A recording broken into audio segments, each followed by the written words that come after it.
Millionaire. Thank you universe. మనము నిన్ను just question అడిగామండి.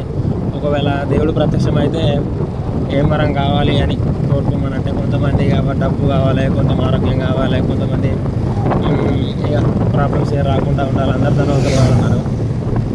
మన కోరిక ఏంటిదంటే డిఫరెంట్ అండి. అంటే చావు లేకుండా ఉండి చచ్చిపోయిన వ్యక్తిని బ్రతికించే వ్యక్తిని చంపేసే విధంగా వరం కావాలని కోరుకుంటానండి. అంటే డిస్ట్రాయ్ ద వరల్డ్ అంటే మన చేతుల్లో ఉంటుంది అన్నట్టు. ఏది దేవుడు ఒకవేళ వరం అడుగుతుంది ఇదే కోరిక అడుగుతానండి. అంటే ఒక్కొక్క తీరు అడుగుతారు.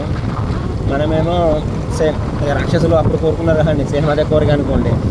చావు లేకుండా నిత్యవనంగా ఉంటూ చనిపోయిన వ్యక్తిని బ్రతికించే విధంగా బ్రతికున్న వ్యక్తిని చనిపోయే విధంగా శక్తిని ప్రసాదించుంటే కోరిక అండి. ఇది కొంచెం డిఫరెంట్.